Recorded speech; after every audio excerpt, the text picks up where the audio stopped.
আসসালামু আলাইকুম ওরহমাতুল্লাহি ওবারাকাতু। প্রিয় সম্মানিত ভিউয়ার্স, আমি আছি এখন ফরিদপুর জেলার north channel union Yusuf মাতুবের Dangi, যেখানে সব থেকে বেশি পদ্মা নদীতে ভাঙতেছে সেই এরিয়ার মধ্যে এখন আছি। এখানে আসছে উপজেলা সহকারী প্রাথমিক শিক্ষা অফিসার। আপনারা এ বিষয়টি অবগত আছেন যে এখানে একটি প্রাথমিক বিদ্যালয় ঝুঁকির মধ্যে রয়েছে, পদ্মা নদীর কবলে যে কোনো সময় চলে যেতে পারে। আমরা আজকে উপজেলা সহকারী প্রাথমিক শিক্ষা অফিসার স্যারের সাথে কথা বলবো যে তারা কি দেখলো আসলে, এবং হচ্ছে বিদ্যালয়ের পক্ষ থেকে কোনো আবেদন জানানো হয়েছে কি না এই নদী ভাঙন রোধে, সেই ব্যাপারটা আপনাদের সরাসরি তুলে ধরা হবে। আসসালামু আলাইকুম স্যার। ভালো আছেন? তো আজকে আপনি আসছেন ফরিদপুর জেলার নর্থ চ্যানেল ইউনিয়ন, পদ্মা নদী ভাঙন হচ্ছে যেখানে 5 নম্বর ওয়ার্ড ইসুফ মাতুবের ডাঙ্গি। এখানে একটি সরকারি প্রাথমিক বিদ্যালয় রয়েছে, সেই বিদ্যালয়টি অনেকটাই ঝুঁকিতে রয়েছে। সেই বিদ্যালয়ের প্রধান শিক্ষক এখানে আছেন, সহকারী শিক্ষকগণ এখানে আছেন। তো আপনি একটু এই বিষয়ে যদি বলতেন, এখানে পদ্মা নদী ভাঙন পরিদর্শন করে আপনি কি দেখলেন? ধন্যবাদ। আমি প্রধান শিক্ষকের কাছে শুনতে পাই যে বিদ্যালয়ের পাশেই পদ্মা নদীর যে ভাঙন শুরু হয়েছে। এটা নর্থ চ্যানেল ইউনিয়ন ফরিদপুর সদর। বিদ্যালয়ের নাম চট্টেপুরা সরকারি প্রাথমিক বিদ্যালয়, চর মাধবদিয়া ক্লাস্টার। এটা আমার ক্লাস্টার। আমি কৃষ্ণ চক্রবর্তী, উপজেলা সহকারী প্রাথমিক শিক্ষা অফিসার। আমি শোনার পরেই বিদ্যালয়টি দেখার জন্য এলাম। এখানে যা দেখলাম তাতে ভয়াবহ অবস্থা।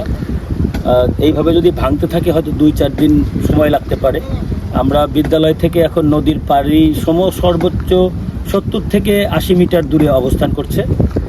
তো বিষয়টা আশঙ্কাজনক। আমি প্রশাসনের দৃষ্টি আকর্ষণ করছি, দ্রুততম সময়ের মধ্যে আমাদের সদরের মাননীয় এমপি মহোদয় জনাব চৌধুরী নায়েব ইউসুফ, তারও দৃষ্টি আকর্ষণ করছি, দ্রুততম সময়ের মধ্যে এই বিদ্যালয় এবং গ্রাম রক্ষার জন্য প্রয়োজনীয় ব্যবস্থা ওনারা যেন গ্রহণ করেন। ধন্যবাদ। জি জি। তারপরে আরেকটা আপনার কাছে একটু প্রশ্ন করি, যে হচ্ছে বিদ্যালয়ের পক্ষ থেকে ফরিদপুরের যে ডিসি সাহেব আছে তার কাছে কোনো ডিসি বরাবর কোনো আবেদন করা হয়েছে কি না এই যে এইখানে নদী ভাঙনের ব্যাপারে? হ্যাঁ, গতকাল আমাদের জেলা উন্নয়ন সমন্বয় কমিটির মিটিং ছিল। ওখানে আমাদের উপজেলা নির্বাহী অফিসার, ফরিদপুর সদরের উপজেলা নির্বাহী অফিসার জনাব মেসকাতুল জান্নাত রাবিয়া মহোদয়, তিনি বিষয়টি উত্থাপন করেছেন। এই ভাঙনের বিষয়ে ডিসি স্যারের দৃষ্টি আকর্ষণ করেছেন। ডিসি স্যারও নির্দেশনা দিয়েছেন দ্রুততম সময়ের মধ্যে ব্যবস্থা নেওয়ার জন্য। ধন্যবাদ আপনাকে। ফরিদপুর জেলার একেবারে প্রত্যন্ত গ্রাম অঞ্চল, পদ্মা নদীর পাড়, north channel union Yusuf মাতুবের Dangi এসে আপনি পরিদর্শন করলেন।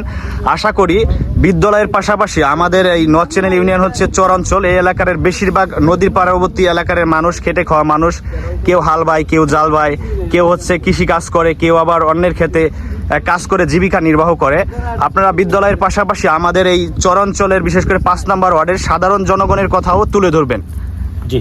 ফরিদপুর নর্থ চ্যানেল ইউনিয়ন, দেখতে পাচ্ছেন এখানে কিন্তু গাছ কাটা হচ্ছে পদ্মা নদীর পাড়ে। নদী ভাঙনের তীব্রতা এতই বেড়েছে, এখানে কিন্তু গাছ গড়ান কেটে সব কিছু আসলে সরাই ফেলা হচ্ছে।